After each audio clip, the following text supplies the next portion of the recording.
How's it going, everyone? Welcome to On the Mic with Joe Cee. If you've been with us before, welcome back. If this is your first time tuning in, welcome to the show. My next guest that I have on here today is actually my first repeat guest that I'm going to have on. He's over there fist bumping that I'm going to have on this episode. And so for me, one of the reasons I wanted to bring him back on this episode was because I feel like there was still so much we left on the table after the first episode we have. And I've also been like on a health and fitness journey in the past year or so. And so I have a lot of things that I'm curious about when it comes to health and fitness. And so my next guest is a certified dietitian and nutritionist. And he doesn't need much of an introduction since I've already had him on here before. I'd like to reintroduce my next guest, Steve Glassman. What's up, everybody? Glad to be back, and let's get to it. So hopefully you guys like the first episode with me here, and so I'm happy to be back. Yeah, so. And I'm happy to have you back too, man, because like I said, I mean, this is all a practice, right? Like doing this show and having you guys on here, it's really just one big practice for me, right? And like people ask me, what is your podcast about? I always say it's not really about like anything specific. This is really just a way for me to practice communication and get curious with people, learn myself off of people who I feel have a certain expertise or have knowledge that I don't already have, which is a vast amount, right? And so I feel like this gives me an opportunity, one, to practice communication, and two, to try to extract as much of that knowledge out of people as possible. So thank you for coming back, right? Like I said in the introduction, I've been on a health and fitness journey for, I would say the past year has been like I've been on it, right? Nice. Before that, it was just like on and off, right? You used to be my trainer at TNT. And again, I would be on, I would be off. And so one of the things, right? There's a lot of things that I want to jump into. And by the way, you'll notice I have an iPad here, right? Because I actually do want to use this to get curious with my guests. And so I want to make sure that I can get as much of value that I want out of this as possible. So I do keep notes. I do have some stuff that I've written down that I want to get curious about. And so one of those things is, for me, one of the things that I believe has been the most difficult for me being in a health and fitness journey is being busy and keeping like a balanced diet, right? Like one, keeping a schedule, right? Being able to eat at like specific times all the time.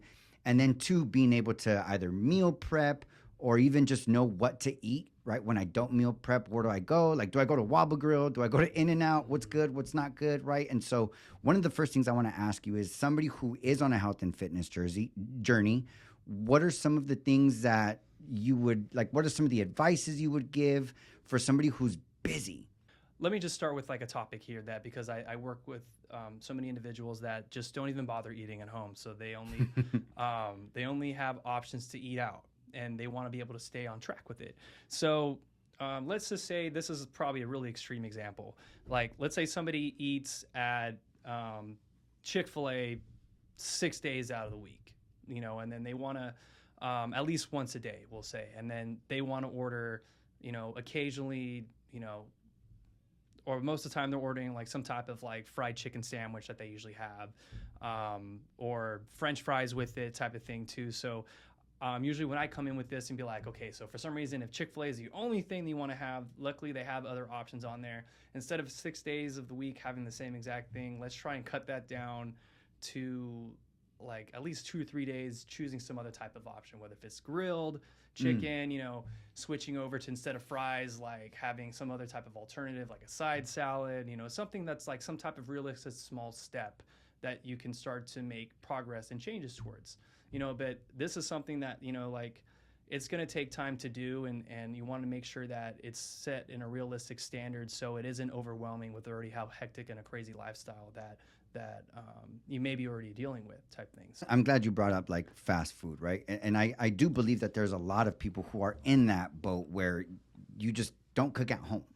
Right, like whether you're single or you just don't cook, right? I know that there's a lot of people nowadays, myself included, right? Fortunately, I have Jasmine, that's a fucking phenomenal cook, right? And so I get a lot of home cooked meals, right? But there is a lot of people who I believe don't cook as much at home. And so for somebody who doesn't cook as much at home, what are some healthy options for eating out that you would, I don't want to say recommend, right? And I don't want to say that if you say In-N-Out, for example, that you're saying it's healthy, right? But just like as an option, right? For somebody who's like, you know what, like I'm not trying to be a bodybuilder. I'm not trying to be like fitness man of the year. I just want to work out 3 days a week, right? And I want to maintain a healthy lifestyle, but I just don't have the time For sure. to cook. This is where like I won't specify like specific fast food chains for this, but it's going to be mainly on like how things are made wherever you go. So you want to try and make it as general and simple as possible. So of course, if you're going somewhere to eat, you want to be aware of how things are made. Example, things you want to be avoiding is if it's deep fried, if it's, battered, if it's, something else that's going to have some type of crazy high fat content with it. And instead switch over to lower calorie options, more nutrient dense stuff like grilled, baked, steamed, trigger words that you can kind of find and see how that's worded. And the menu is going to be your best friend on how you find and choose this. So it doesn't, there's no specific place that I would say is healthier than the other. It's just how the way you order and choose when you go out to these places. If that makes a little bit of sense. Well, no, that makes a lot of sense. Like like the Chick-fil-A example that you were using, right? Like I do know that they have like a grilled chicken sandwich option. They do have salads. They do have a little bag of fruit, right? Like there are different options you can get. Like I would say like Waba Grill or what's the other one? Flame Broiler, right? Like not to say those places are healthy by any means, right? But you do get the steamed rice. You do have the option of brown rice. You do have like the option of all white meat. For sure. Right. That's another one that I'm actually really between all white meat and like the regular meat. Like why would one order one more than the other? When it comes to white and dark meat, it's we'll just get more specific where it's coming from the poultry, the chicken itself. So usually the dark meat is coming from the thigh. Yeah. And the white meat's coming from the breast. So usually the breast area is going to be a lot leaner in fat. Okay. And so it's going to contain a little bit more muscle. And so compared to the thigh, it's going to contain more fat. So that's why like most places will upcharge a little bit more for white meat over the dark meat. But like I said, if cost is an issue, you can really just go with either or and just manually remove any additional fat pieces that are on it. Okay. You're going to get the same nutritious value unless like you were to be consuming the additional fat that's around the chicken thigh or chicken breast as well too. So that you can work your way around that, if cost is an issue type thing. Okay. So another one that is coming up for me right now, right now that we're on the fast food, fast food thing, this right? Is a great topic. In-N-Out, right? Like In-N-Out for me, obviously the fries, nowhere you go, I believe fries are going to be good for you anywhere, right? So we'll just minus the fries, right? But when it comes to like eating like an In-N-Out, like either a double or a double single, right? Let's just avoid the dairy as much as possible and only put one cheese instead of two cheeses on the double, right? Would you say In-N-Out is one of those options where if you ate it 3 times a week, right, that it's something that's not as bad for you as like McDonald's, Carl's Jr., Jack in the Box, like these other more fast food I would consider chain? You already had stated it yourself, and it was a great point that you said. Like you could have, I'm not promoting have In-N-Out 3 times a week. Neither am I, by the way. I'm just saying, but I do have it like twice a week. Yeah, but just saying, if this is the case, there's ways that you can manipulate around it and make it healthier options. Even if you do go to McDonald's instead, like you had stated, like if you're getting a double, instead of 2 or 3 slices of cheese, you can cut it down to 1 slice of cheese, and that's already going to cut down the calories by at least a couple hundred. Other things that In-N-Out, they have their secret menu. You can come up with different ways to like the protein style. That's removing the buns. That's going to cut the calories down. You can, when you order like your sides, if you want to have French fries, you can do something as simple like fight the urge, but only have half of it. The type of soft drink you get, that's going to raise calories like crazy because if you're getting soda with it, that's all added sugar. And so that's going to raise calories significantly. So choose some type of or added sugar drink like non-sweetened iced tea or water, of course, with it. Something that will keep the calories lower. So then you can still enjoy like the cravings that you have, like I love In-N-Out too, and like I want to enjoy it, but if I'm trying to be mindful and aware and of my health and stuff, like there's ways you can modify it and still enjoy it, which you have to, like what's really popular right now, what's called the Flying Dutchman. And, like, yeah, it's grilled, just it's patty, it's and amazing, a cheese, and that's it. It's amazing. Like if you haven't tried it yet, yeah, like you said, it's just the patty, cheese, and grilled onions, like just smashed as the patty. I love grilled onions, and so if you ever at In-N-Out, ask for whole grill. That is amazing. Yes, I'm a dietitian. Doesn't mean that I eat healthy every single day. I got my cravings too, so don't worry. and I'm so glad that you brought that up, right? Yeah. That you brought up that you're a dietitian. The way that I like to say is like you're human too. Yeah, of right. course, And you have your of course. cravings. And so why I'm glad you brought that up though is because some of the things I believe a lot of us deal with that maybe you can give a little bit of insight on is when someone wants to transition from like an unhealthy diet, right, to like a more healthy diet, right? I feel like because we are trying to be subhuman, right? Like we want to go ham, like okay, that's it. I'm on a health journey now. I'm gonna eat healthy, and I notice it gets overwhelming. I mean, it has for me in the past, right? Sure. So like, how can someone more easily, not that it's ever easy, right? But how can someone more easily transition from an unhealthy diet to a healthy diet without it being overwhelming? Of course. And it all starts by setting realistic goals when you're doing this. Start with baby steps, as I was saying before. Something as simple as like making sure that you're giving yourself a nutrient-rich and nutrient-dense meal, which I'm meaning by like having like all major food groups on your plate. If it's coming from your protein sources that are like, for example, like chicken or fish, or your grains options, which if it's coming from like brown rice, or if it's coming from starchy vegetables like corn, beans, and of course like your leafy greens or your other vegetables along with it. The more balance that you're having along with it, it'll be a smoother transition moving forward.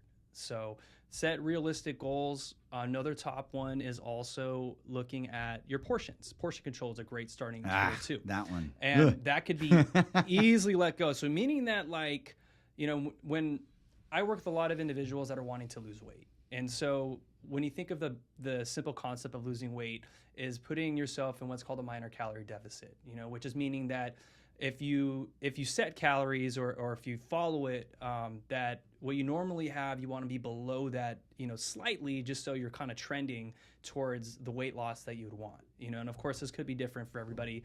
The factors could be different as well too, how active you are, your height, your weight, your age. There's a lot of factors that come into as well too. But you want to put yourself into that minor calorie deficit. Minor calorie deficit. Just so that I'm what is that? Like, what exactly does it mean, minor calorie deficit? So let's say I want to keep track of my calorie intake. Let's say that I'm a semi-active individual. We work out 3 days a week. Yeah, work out 3 days a week. Let's say my intake should be around like 2,400 calories a day. Okay. And my goal is to lose weight. Let's say I want to lose like 5-6 pounds over the next like month or two. Of course, like if I'm going to be eating 2,400 calories a day, I'm not gonna be able to reach that goal, because I'm sustaining and maintaining at my current weight. So let's say if that 2,400 calories that I'm consuming, I set it up where basically I'm at currently. Let's say if I'm at like 175 pounds, but my goal is like 170 or something. So to maintain that 175 pounds, I would need to be eating 2,400 calories throughout each day, type thing. If that clears it up a little bit. So. If I want to lose weight, I want to be able to be under that 2,400 calories a day. Okay, got it. So that's what technically that term minor calorie deficit is. And it could be something simple as like cutting it down a couple hundred calories a day. So then that's something more realistic. Instead of like, I've seen some people go extreme that they're like, oh, I'm doing 1,200 calories a day.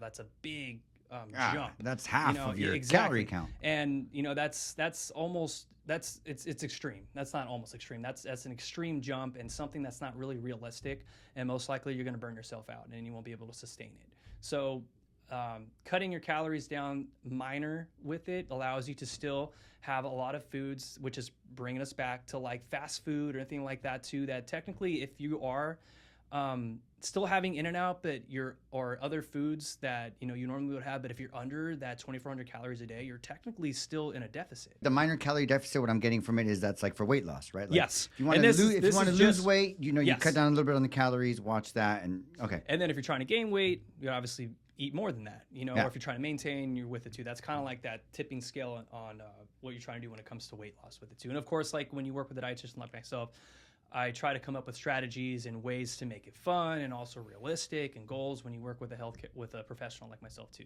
because some people, they need the guidance, they need the me to be on them and help them out as well too along the way too. So it's something that I truly enjoy, and it's great to see the outcome of it at times too with individuals that stick to it. That's awesome. And I right now when you were saying about like with your clients and like that's what you do for your clients, sometimes I feel like that's what we need, right? Mm-hmm. Like I know there's certain things that I can do on my own, but there's certain things that I just need accountability. Yeah, for sure. Like I just need like an accountability partner, right? And fortunately or unfortunately, sometimes you got to pay to have an accountability partner, right? But I feel like somebody who really is serious about like their weight loss journey or like their fitness journey or their health journey, if you've already been on it for a year, 2 years, 3 years, and you just can't get it, right? I feel like that's a great option. And so what is, and I don't want to get too much into cost, and this literally just came up for me right now as I was saying this, right? Like, how expensive is it? Or like if somebody wanted to hire a dietitian or a nutritionist to really kind of give them that edge, right? Yeah. Give them that accountability partner, even if it was just like hiring somebody just to even tell them what to eat, right? I don't know. Like, I don't know how that works, but yeah, for sure. Like, what does that run someone? It really is individual based on the, let's say if you're reaching out to a dietitian, everyone's rates are a little bit different. Okay. But it's kind of like more of like how the way I do it, it's like either a session by session basis, or I have like packages to set up and stuff that will include a certain amount of sessions and, check-ins and education stuff, material. There's a lot of things that, as a dietitian that I will make sure that I'll have you as prepared as possible and the tools that you'll need to lead you to success with it. It's, of course, making sure that though that it will, cost a little bit financially, that if you are going to be committed and commit to that you're committed, to want to do something if you are going to financially do something like that, which is a great way to do that as well, too. And that's meaning that, like, obviously, like if you're going to want to work with me, I'm going to be invested 100%, just as like I'm going to be expecting you to be just as invested as well, too. Yeah. Like it's a two-way street here, because I could provide all this material, all this education, all the accountability stuff. But then if it's not working on your end, then how is it supposed to see results? And that happens at times. That happens at times. But that's just the as part of it, just like any other service. It's just like anything else. And sometimes I think that's what it takes, man. Like sometimes I think when somebody gets financially invested, sometimes that's what like really can set the tone for somebody to be like, okay, fuck, now I've already invested some money. I gotta do this, right? Yeah. Okay. Perfect. Awesome. Thank you for answering that one. No problem. Another one that came up for me when I was after I had invited you back on the show, right? Like one thing that was coming up for me before inviting you back that I wanted to ask you about was nutrition for kids and like the youth, right? Like kids and teenagers, right? Like I have a son who is looking to join baseball, right? He's a freshman in high school. He's looking to join baseball this how cool. Love this baseball. Next season at his high school. I have a 9-year-old daughter who is currently in soccer, awesome. Right? And I can't tell you I have a nutrition plan for them, right? Like they eat the same way they did before they did soccer and after, right? Like, so when us as adults put our kids into sports, what are some of the things you believe we should, I'm going to say this question is really for me, right? Like, what are some of the things you think I should be more aware of or more conscious of when it comes to providing the right diet and nutrition for an active kid, not just a kid who runs around the playground, but one who both runs around the playground and plays a sport? For sure. Great question. So first thing, like just when it comes to kids in general, like their nutritional needs are definitely going to be higher just because they're generally growing, right? And their needs are always just just going to be, as they're getting into their prime years and stuff, that's going to need, but plus activity on top of it, and they're playing sports, they will require more. So the good thing is, though, with kids is that their recovery is usually a lot quicker. Like their stamina is always very good, luckily with it too. But it's always smart and important to be able to properly fuel them when they're playing sports. And you don't want to overwhelm them as well too, because we all know kids can be very picky and, sometimes hard to feed. So a simple, great strategy. My 9-year-old. Yeah, a simple, straight strategy when it comes to this is just to keep offering your kids at least a balanced meal when it comes to this. Like we talked about earlier, like a protein option, your grain. Protein that's going to help with muscle build, recovery stuff, building blocks. Your carbohydrate that's going to be their fuel. Like their fruits and vegetables that's going to help build their immune system, antioxidants and stuff too. I'm always promoting to have some type of dairy with it too, like milk, because it has a lot of calcium and vitamin D for their bones. Bone strength, very important as well for them too. So there's just like, if you're bringing in a balanced diet of a lot of that stuff, or at least offering them continuously with them, even with how picky they could be, the more you offer that to them, the more opportunities they're going to get to make sure that they are consuming that as well too, because I know it could be a struggle alone just feeding the kids as well too, man. So absolutely. There's one thing you brought up right now that now I'm really curious about, right? Which is milk, right? Like as a kid, at least in my generation as a kid, milk was always like, you drink milk for strong bones and this and that. And, recently in the past few years, I've actually started hearing this thing that milk is actually not as good for you as they would say it was back in the day. Can you shine? I mean, at least for me, can you shine some light on that? Because I don't know what to think on that one, right? Yeah. Like, is milk good for you? Is it not good for you? When is it too much? When is it too little? Like, so I'm gonna start off with this, and I know this may have been a question that maybe come up about certain myths and stuff too. But the topic of if milk is bad for you, technically could be a myth for that. So, if you are gonna include milk in your diet, I would just suggest that it's some type of lower fat milk, just because it's going to be less in calories. And of course, if we have like a dairy intolerance or a lactose intolerant type thing, then I would suggest some type of milk alternative. If you're having almond milk, soy-based, oat milk-based type thing could be an option for you. But like I said, if you're having dairy in your diet, it's going to provide a lot of nutritious stuff as we're getting into our older years. Like I said, keeping strong, healthy bones. It helps with... I'm blanking out on the term here. Not gluten intolerant. I'll come back to it. I'm having a brain fart with it, but I'm blanking out on the topic here. No, sorry about that. It's good to have in the diet is what I'm trying to say. So like I said, if you are wanting to have it, I would promote to have some type of low fat milk. If it's 2%, 1% non-fat, just because it's going to be lower in calories and not as high in saturated fats, that you would instead get from like whole milk type things. So I would say don't shy away from it. If you want to research it, you could. And there's still benefits you can get from having dairy in your diet. Dairy. Sure. Now, and we're talking specifically milk. There's one thing you said right now, whole milk. That's another one too that I'm a little confused on, right? Like, do we drink whole milk? Do we drink 2% milk? Do we drink the raw milk? Like, and now there's like the organic milks, right? So like, that's a good topic. how does one know what milk is good to drink? And are there milks that you would maybe stay away from, either certain brands or like how does that work? I don't, to me, like, as long as like the milks, if anything, are all going to come in pasteurized, which is meaning that they put it through some type before it comes in, they kill any type of bacteria or anything that could, potentially get us sick before it's put on the shelf. And from there, like I said, whole milk, the reason why that if you're trying to be aware of that is only because it's going to be higher in fat, potentially saturated fat. So like per like cup of milk, that's whole milk, you're still going to get like 8 grams of protein, but that cup of milk could easily be like well over 200 calories, close to 300 calories because of the fat content that's in it. So if you're cutting down the fat with it, especially like I said, if let's say your goal is weight loss, or just trying to find ways to cut down on calories, good ways to do is cut it down to a certain percentage with it too. When it comes to organic and non-organic stuff, if you want to be able, if you don't mind spending a little bit more on it, you could go that route. But when it comes to nutritious wise and stuff, it's exactly the same. That's another myth as well too. So like, is organic technically healthier than non-organic stuff, the nutritional value is exactly the same. You know, Okay. that's just like if you're just trying to avoid pesticides and stuff like that too, then understandable. But if that isn't an issue, then you know you'll save a little bit of money and then still get the same nutrition. Nutritionally, it's the same. Yeah. Okay.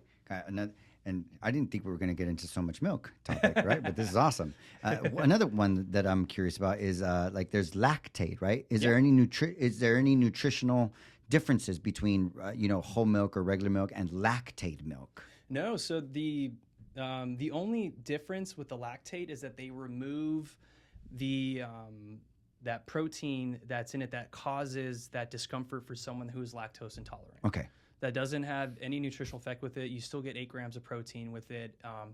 You can still decide what type of fat content with it. They still have whole milk when it comes to lactate. They have 2%, 1%. They still have a variety of options. So it's still kind of up to you what route you want to go. But it's just removing that specific protein, the lactate that's in it, that would give that uncomfortness for someone who would be lactose intolerant.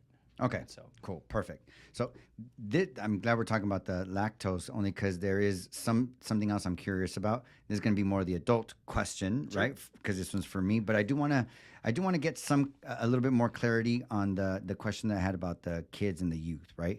Let's just say, what would a balanced day, right? Breakfast, lunch, and dinner, right? Like, what would a balanced nutritional day look like for an active, let's just say 10 to 18-year-old, right? Like what would breakfast look like? Sure. You know, which foods would give the protein, which foods would give the carbs, right? Like all that stuff. And then lunch and then dinner. What would that look like?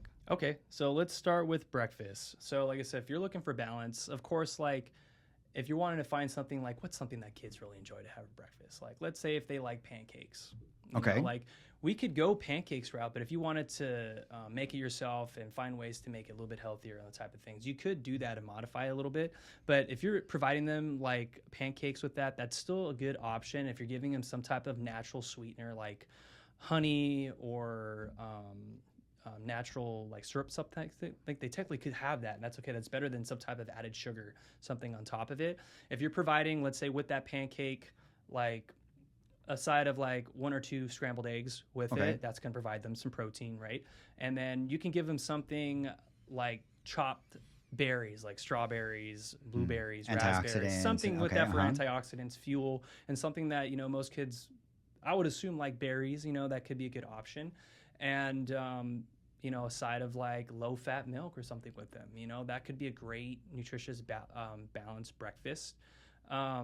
When it comes to lunch, it could be something as simple as giving them like some type of sandwich, you know, like bread option could be whole grain because it's going to provide more fiber, more protein for them. And maybe their, you know, preferred cut, if it's like, you know, turkey, ham, or something like that could be good. And like the dairy option could be like a sliced cheese with it, you know, and then with the sandwich, you know, if they want veggies with it, perfectly fine. If not, you can give them some type of fruit. Usually, like with each meal, I would try to give them at least either a fruit or vegetable option to try and have them with it. When it comes to snacks, something the kid that could be easy to use, like maybe that they would enjoy, like I don't know if they maybe would like hummus or with carrots or a simple like small like hummus and carrots. Ooh, yeah, that's hummus good and carrots for me. could be good. You can give like a PB&J sandwich if they want. That's going to be great in calories and also like energy for them because they're going to be running around like crazy. You can give them, I love putting together what's called energy bites, and they're easy to make, and it's a quick Energy bites. What is that? So that's like, you know, I use dates as the base with it, and I'll blend up dates. I'll put in like oats with it for fuel. I'll put peanut butter in it. I'll put honey with it mixed, simple like that, and blend it all together. And then I'll make usually like 1 ounce portions of it, roll it into like a ball, and it's non-bake with it too. So basically, as soon as you roll it together, it's ready to go, and you can have it. And it's a good little energy bite, you know, provide you energy, fuel, and it could be a quick snack as well too. If you're a kid and you're for yourself, if you wanted to give it a try. Sounds like something I want to give a try. Dinner could be something, you know, as long as it's balanced. You know, if they prefer like a piece of chicken, or if they like fish with like rice on the side, or some type of veggie or fruit with it, you know, they just want to try and keep it as balanced as possible, keep providing with it too. Just like you'd be surprised, like with a kid and adult, you can keep it pretty similar to what they're eating and you're eating. And let's just keep offering it to them, man. Because if anything, I feel like this would be more of an issue with them being picky. Yeah. That's it. So Okay. for sure. Perfect. So balance. I was hearing like protein, right? I was hearing like the fruits, the veggies, For sure. right? And then would that be the carbs, which was like the bread? Yeah. Now hummus, is that protein? Is that carbs? Is that what is that? So hummus. What do you consider hummus? Hummus could be a protein option, especially if you're animal based or plant based thing. But it's hummus is technically a legume, a bean. So it's still a starchy vegetable, but it provides protein as well too, and it could be a good option. Okay. So Okay. Perfect. Yeah. Awesome. Thank you for answering Yeah, that one. of course. That one's going to be good for me because, like I said, with kids and having them in sports and stuff like that, one of the things that really stuck out to me that I really loved was that you said just keep offering them things. yeah, Just keep throwing options out there, right? yeah, and being patient. I mean, and being patient. For sure. So, when we were talking about the lactate, one of the things that I've been curious about is probiotics, right? And so why I laugh when I say this, man, is because like I go to Sprouts, right? Or like whatever, like a supermarket, and for like a bottle of 60 capsules of probiotics, right? That are, promote gut health and all that stuff. It's like $40. It's like these things, when it comes to probiotics, one of the things that I've noticed is like, it's expensive. Yeah, for sure. Right. So one, do they actually work? Two, what do they work for? Like, why would somebody take probiotics? And three, how can we get probiotics naturally and from where so that we don't have to spend $45 on a bottle? Sure. So we'll start with like what probiotics are and what it does for us. So just in case if you weren't aware, like our body, we have bacteria in us, and this is in our intestines, and it helps surprisingly with and this is good bacteria. Don't think of it as bad. And they help with things like digestion and breakdown of foods for us as it's traveling through our intestines, and what those bacteria are technically are what is probiotics on thing. And so we get that a lot from food options. People can supplement it in type thing. And I'm trying to answer your questions correctly. So I think it's what were probiotics, and then what was another question you had with it? So what was what are probiotics? What do they like? What do probiotics do? Yeah. Right. Gotcha. And where can we get probiotics from without having to spend that much money on it? So I did answer both questions. So what probiotics are, what they do, they help a lot with our digestion and our gut health and our immune system response type thing. They actually help promote our health when it comes to that. So a lot of people tend to want to supplement it in, and which you could, but like you said, it's going to be costly, and there's other alternatives that you can get from foods that will provide you those probiotics. And that's usually from a lot of options that are fermented.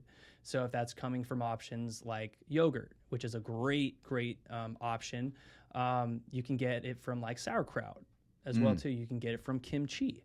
You can get it from tofu-based stuff that's fermented. So these are just like off the top of my head that you can easily get from the store in a lot more affordable cost, and you'll be getting the plenty amount that you need to help make sure that you're keeping those healthy gut bacterias, your probiotics, fighting and keeping you healthy with it too. So hopefully that helped clarify those questions a little bit. Yeah, yeah. I love a few of the options you gave, like sauerkraut. Like I've known about that one, right? Like so, but I'm also getting those probiotics usually comes from things that are fermented. They can be. Yep. Okay. Do probiotics come from anything that's not fermented? Like what other options, non-fermented options? And I say this because I know that sometimes the fermented stuff, people shy away from them just because it's either the taste or the smell, right? So what are like some non-fermented options? That I'd have to look into. Okay. I can't think of it on top of my head. So I'm usually always saying fermented options for that for sure, because they will for sure have it in it. So I'll have to get back to you on that when it comes to What about kombuchas? Talk about they fermented. Have it, yeah. Like, yeah, but are that's, kombuchas good? Like, yeah, for sure. I mean, and this is like a huge trend. They even make alcoholic beverages with for kombucha sure. now, right? So for sure. And that is a fermented beverage with it too. But it provides probiotics with it too. They're a little pricey, but you could drink that and it will provide you some benefits with it too.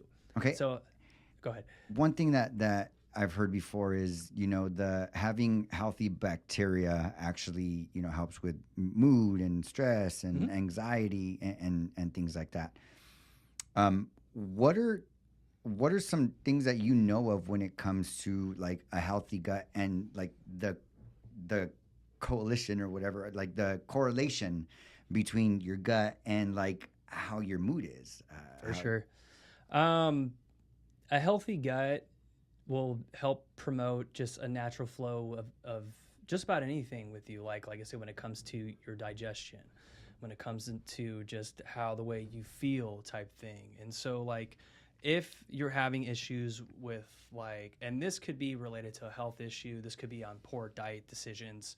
Um, but if you're not doing that, it definitely could lead to simple things like feeling just when it comes to mental things like, oh man, I feel bloated, and that all of a sudden that makes you feel like off, Mm. like or like my stomach hurts. It's, for whatever reason from some specific things that you eat. That could be like a lack of probiotics they have into that's not helping digesting correctly.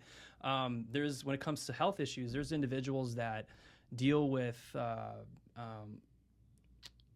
like Crohn's disease. It's more focused on like the colon type things when there's issues going on with their intestines, how they properly digest food, and it is related to probiotics type thing. Like it leads to pain. It potentially could lead to like bloody stool even type Mm. things. Like there's health effects that could leave it if you don't have a healthy gut or process things like that too. So hopefully that answers a little bit of your question on how the way you feel and go about with it too. So like, but there is a correlation for sure. Like if you're having a healthy gut or healthy microbiome, what they call as well Mm-hmm. too, then it leads to just overall balance as well too. So one thing that's coming up for me right now, and by the way, I feel like you guys, this is not medical advice. You should always consult your doctor with anything that has to do with anything that we talk about These are here. just some examples. We're about Yeah. to talk about, and I'm saying that out loud right now so that you can hopefully answer this, freely, which is if somebody is dealing with depression, right? If somebody's managing anxiety, Mm-hmm. right? If somebody is managing these states of being, right, that I feel is huge nowadays with mental health, mental illness. Do you believe that one of the first things, if not the first thing, they should probably look at is their diet, and how much of that do you believe can help with the depressions and the anxieties, and hopefully not having to take all these medications that they shoot Mm-hmm. at you nowadays? Mm-hmm. Your diet could significantly be a big factor to help you if you are dealing with anxiety and depression, because if you are, and like sometimes when people are dealing with this, they may not even be thinking about the types of foods that they're eating or that potentially could be affecting it on top of it. Like if you're having a lot of uh, types of foods that are like, fried, ultra processed, like, um, you know, overeating, sweets, added Mm. sugars, stuff like that too. Like, and then plus you're dealing with depression, anxiety on top of it.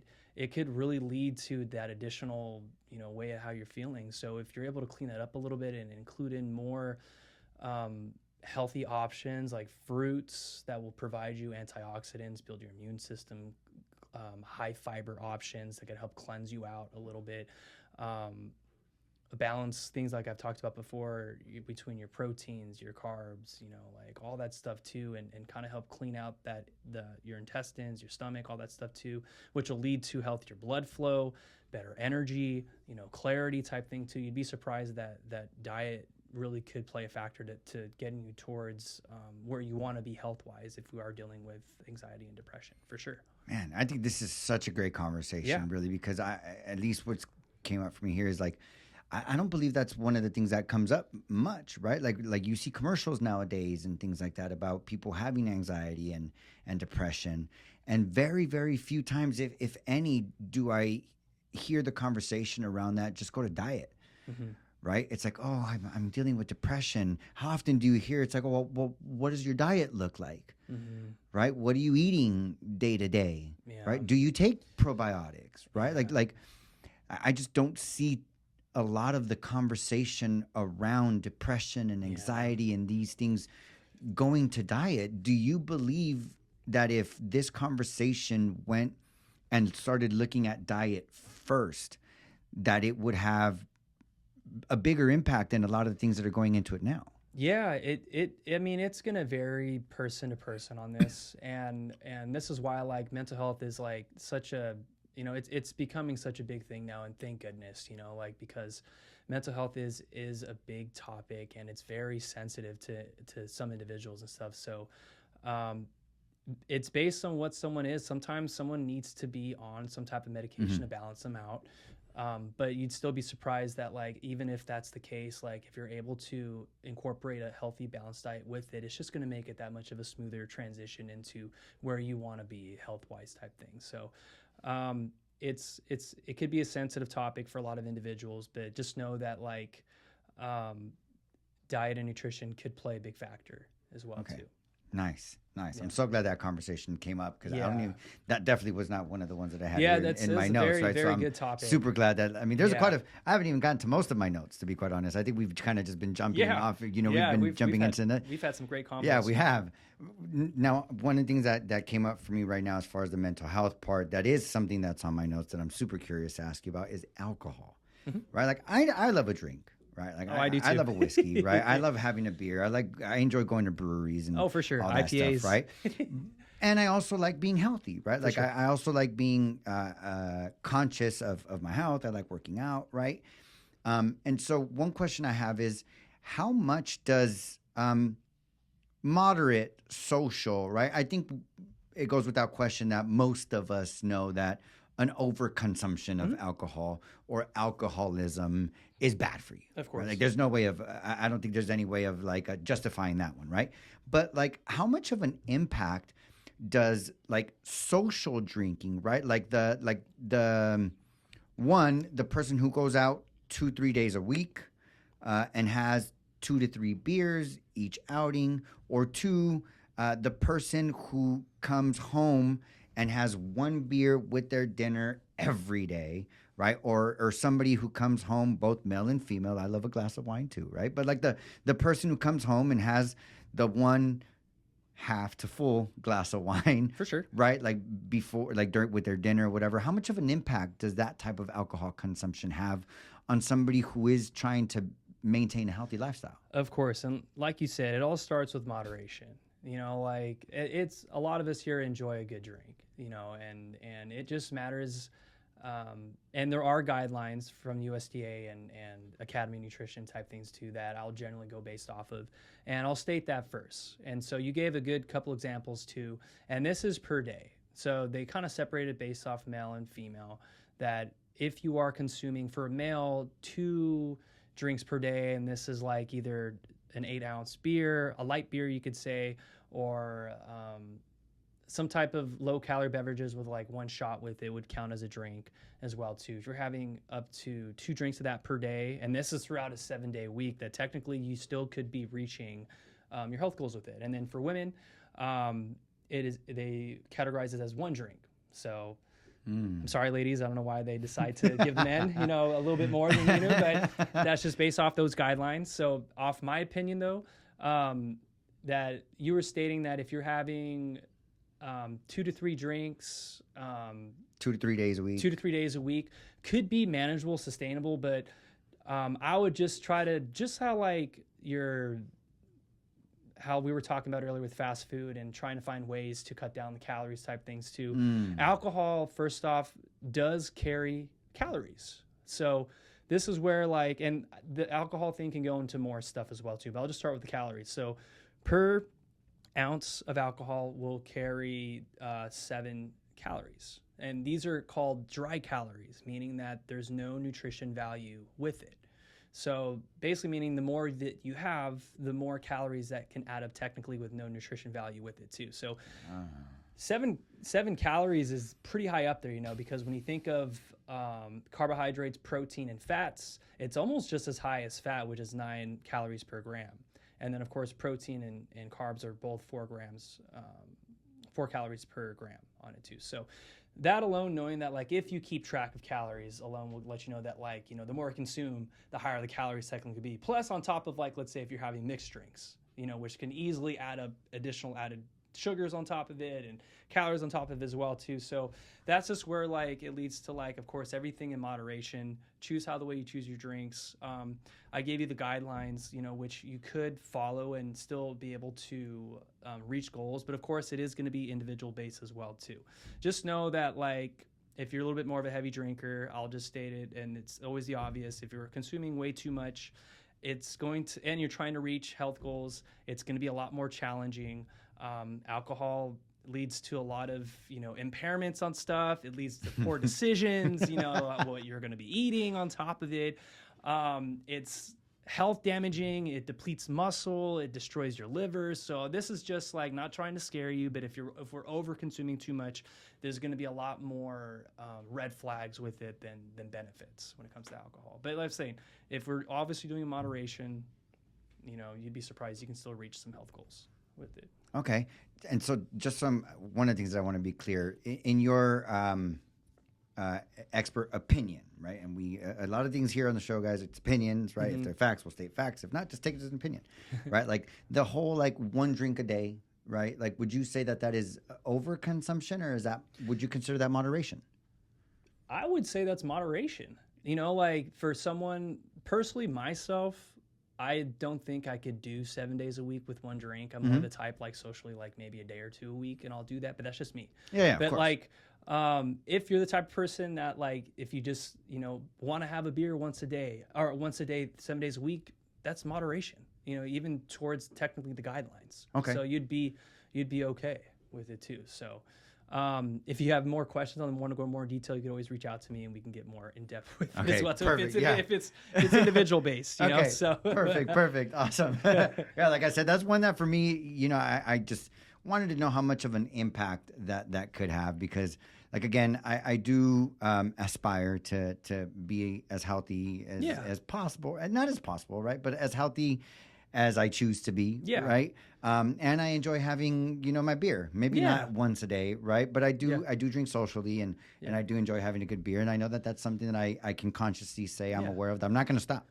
Right? Like not anytime soon. Another way is to strategize. Like if you do plan to consume alcohol, plan it throughout the week. You know, like if you're going to drink a little bit more heavily, you know, maybe save it for like some type of celebration or some type of event type thing. So then, you know, you could kind of save it for that day. And then, you know, if you decide to have a couple more beers and on top of it, then at least it's a set date and time, and it's only one day out of that week that you decide to do that, you know? So like you said, there's ways you can plan around it too, I think. So that's usually what I do with that thing as well too. So perfect. So yeah, go ahead. one of the for me, this one is huge, and I say that just because of the world that we live in, right? That is pretty much, I think most of us nowadays live in a world of social media, right? Like we're all, like everything you find on YouTube, everything you find on TikTok, right? And more I hear from you know, kids to young adults to you know, people older than me, right? That a lot of the advice we're getting now, right? Not just on nutrition and diet, but on almost anything, right? Like there's a saying now, right? Like if you want to learn something, just go to YouTube University, right? Like they call it YouTube University, right? Like, so in a world where we are getting most of our knowledge now from social media, what are your thoughts of so many influencers? I don't even like you, you know, you went to school. How, just to say a little bit more about you, to get your certification in diet and nutrition in as quick as you can. Sure. Years, and what did you have to go through? Like years of what and schooling of what to get to where you're at? For sure. So to get my registration, I had to get a bachelor's degree, which was in food and nutrition sciences. After that, I had to get into a mandatory internship that had me basically work for free for 1,200 hours, basically getting, you know, supervised practice within the field. And then after that, I had to take a mandatory state board exam with it. So, and of course, you know, so this is all over the span of a certain amount of years with experience as well too, working at a hospital, being as a health coach and stuff as well too. So a lot of experience background as well too. So I've been in this field for a long time with the proper education, the experience and stuff too. So there's a lot of requirements to get where I was or where I'm at now. Where you're at. Where I'm at now. And from the time you started, right? Like Yep. your experience to now, how many years has that been? Jeez, it's probably like 12, 13 years, I Okay. think. Yeah. So this is perfect, right? And Yeah. and I love that you thank you for sharing all of that, right?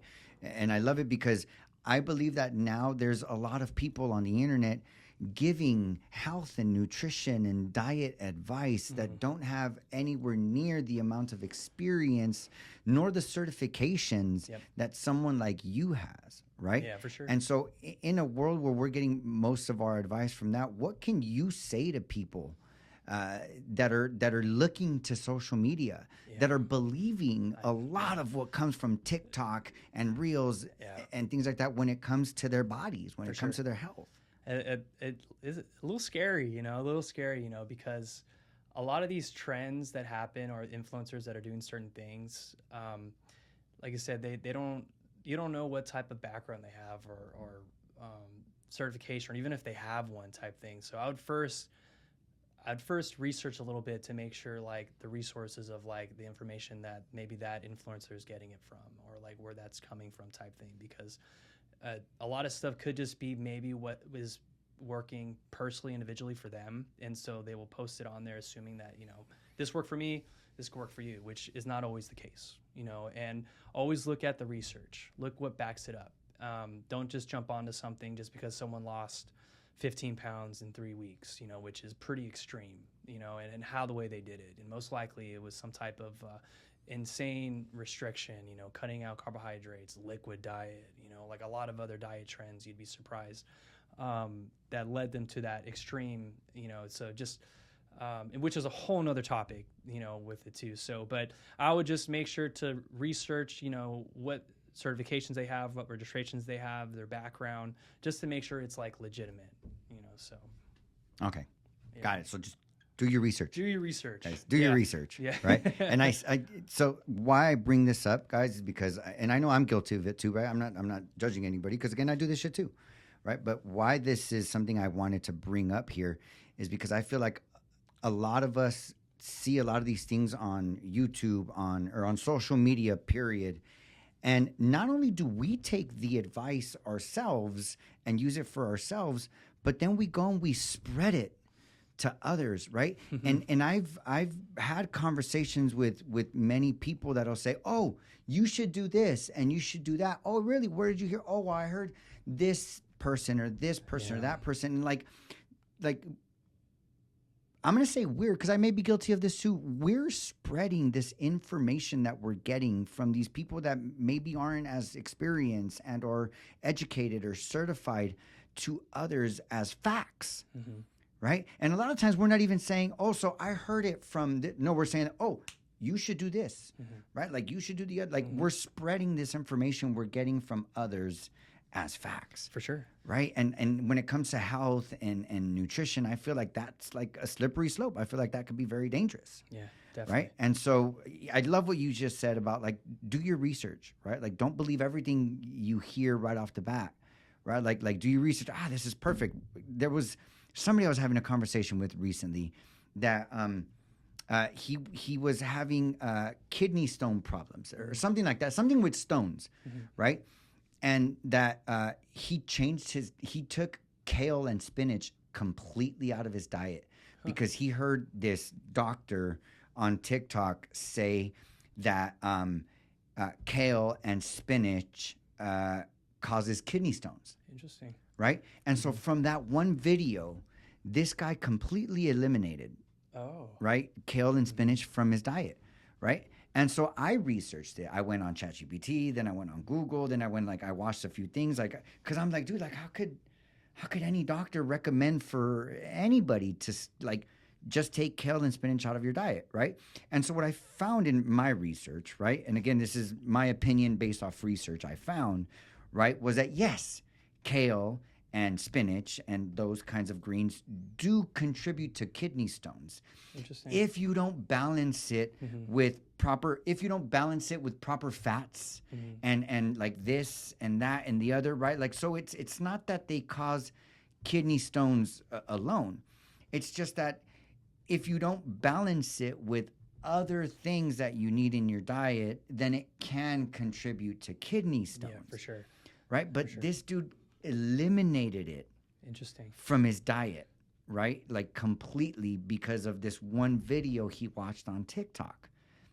Right? And so for sure. I mean, that just raises a couple questions for me. That just makes me first think of like how much kale and spinach is this person having that leads to kidney stones, right? Like there's a lot of things that I would want to research and look into it type thing as well too. And that's where just my mindset goes with it. And that's where it leads back to like, you know, a doctor saying this, you know, even with a doctor, like you can easily go on like some type of like PubMed is a great website to go and look for topics like that. You can look for like scholarly articles or research that's backed up and stuff that, and just kind of like do a little bit of your own search engine and see what you would find that can help relate to that.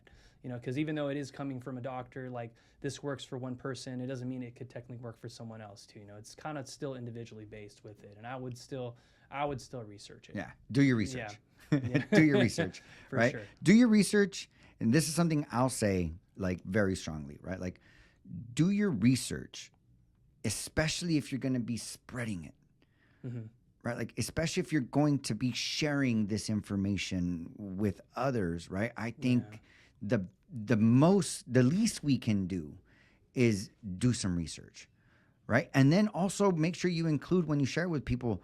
So I heard, right? I'm not saying this like a fact. I'm just letting you know I heard that this is X, Y, and Z, right? Rather than just saying, hey, you know what? I know what that is. And then you just shoot it like a fact. Yeah. Right? Like you know what you're talking about. That goes straight from like, just like I said before, like there's trends in everything, even when it comes to diets. There's big things going on. This happened for this person and they did it this amount of time so quickly.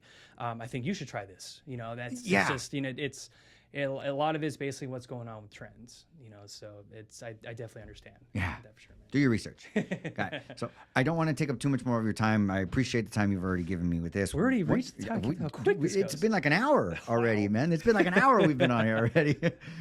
So the last thing I want to ask you is, what are 3 pieces of advice that you could give someone that is trying to get a healthy, like start going into like a health and fitness journey, right? But 3 pieces of advice that are through nutrition and lifestyle change. For sure.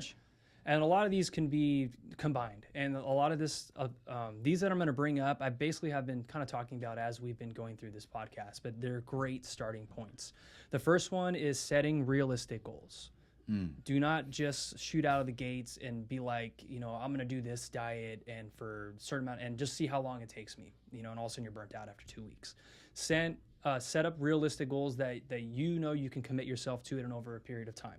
Another tip that could be with it is, and I was talking about it earlier, is to always have some type of balanced approach when it comes to your eating routine, your eating habits, including all your food groups, having a good amount of protein, carbohydrates, fiber, probiotics like we talked about, like balance and everything, dairy as well too. And then finally, a last good one is, if we're wanting to get into healthier habits, is portion control. That is a big, simple, great starting tool, and a great tool that I can provide you guys right now that could be a good starting point is following what's called the plate method, which basically kills 2 birds with 1 stone, what I was talking about earlier, with portion control and also food groups. So let's visualize that I have my plate here. I don't know if you can see, well, it's a round plate. You got a round plate, and I'm going to basically portion things out and also make sure that I'm including every food group with it. And this is something you can start immediately tonight if you wanted to, or tomorrow for breakfast, lunch, dinner. Half my plate is going to be split between fruits or vegetables with it. And that can be a mixture of your favorite stuff if you want to try things, but trying to have your plate between a mixture of fruits and vegetables. And that's a good way to portion it out as well too. On the other half of your plate, have a quarter of it be some type of carbohydrate source. If it's coming from a grain like bread, or if it's coming from rice, another carbohydrate source could be some type of starchy vegetable like beans, corn, potatoes, sweet potato, and then that last quarter of your plate could be your protein option. You know, if it's more lean cut like chicken, some type of poultry, fish, or even red meat as well too. or some type of plant-based option, like we talked about hummus or so on, could be on as well too. And that's a great way that will include all your food groups and also a great starting point when it comes to portioning as well too. A little bit of balance. So awesome. I love that. Simple the tip. plate. Yeah. The plate method. Plate method. I love that. The question that comes up for me is though, how high can he? No, I'm just kidding. How high can? What's the height of each one of those portions? I guess you could just test it out until it falls over. Just see how high you can get that. Hey, and as soon as right before it topples over, you're fucking good to go. That's good. You're That's good to go.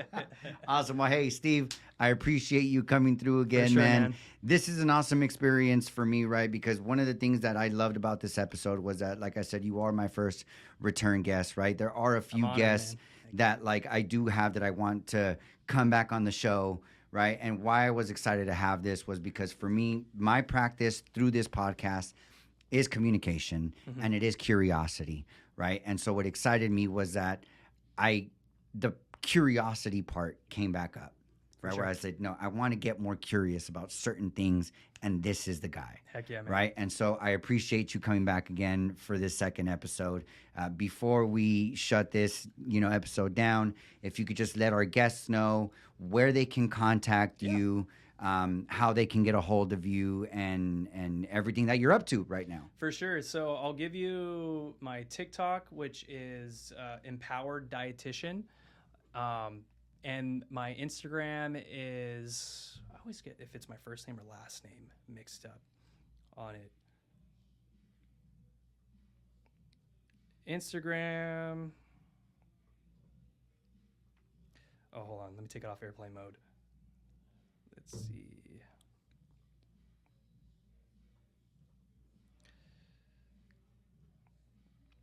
Sorry for the pause, man. No, you're good. You're good.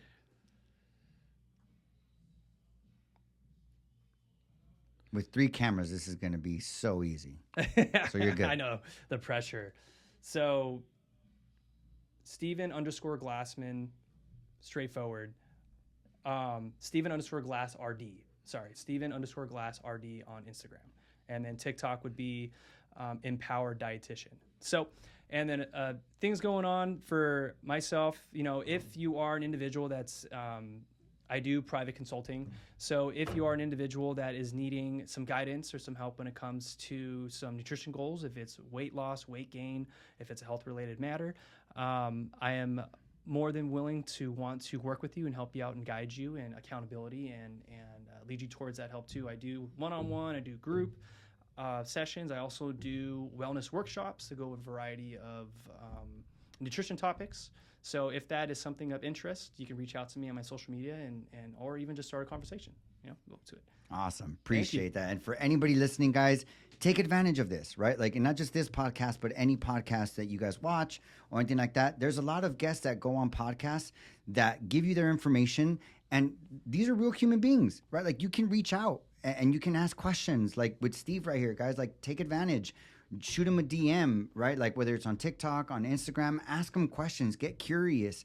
A lot of the times I think we get a little shy to reach out to certain people and ask questions, get curious. But guys, you have somebody here who has over a decade of experience in diet and nutrition, right? And he's not going to charge you for a few questions on Instagram to get curious, right? So guys, reach out if you're on a health and fitness journey, if you want to get on a health and fitness journey, if you have questions about what a balanced diet is. Like I know for me personally, I don't know all the information on carbs and proteins and calorie count and where to get this from that and the other, right? So guys, this is a huge opportunity for anybody watching.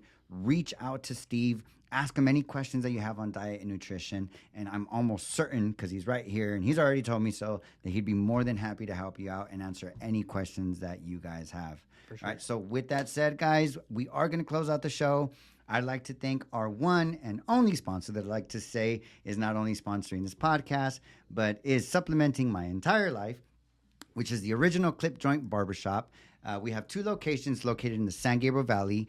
One location in the city of Covina off of Citrus and Cypress. Another location in the city of San Dimas, California, located off of Arrow Highway and Euclid. You guys can go to clipjoint.com. Book your appointment online 24 hours a day at no extra cost. And one little added thing that I want to put on here, it's not a sponsor, but I'm announcing it anyway.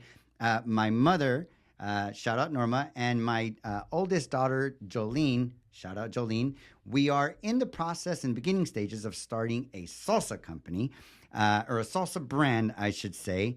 My mom has actually been known within our personal environment for about 15, 20 years for the certain salsa that she makes that for about a decade, everybody has been telling her she should sell it, that if she sold it, they would buy it. So guess what, guys? We are now going to start producing that salsa.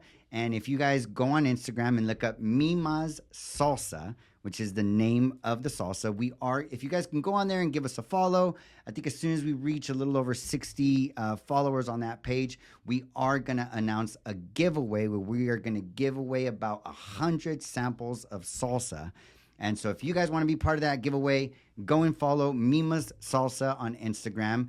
You can just DM me as well to get more information about it. But be on the lookout for that, guys. It is coming soon, and we are super excited about it. And with that said, Steve, thank you so much again for coming on the show, brother. I truly, truly appreciate it. Man, I appreciate you. And I look forward for part 3 because you know that's going to be coming at some point in the future, brother. There's definitely more topics, so I'm more than willing to come back on, man. I have a great time every time I'm here. So do I, brother. I appreciate it. Thank you guys so much. Thank you guys for tuning in. As always, stay blessed, smile every chance you get, and I love y'all. Peace.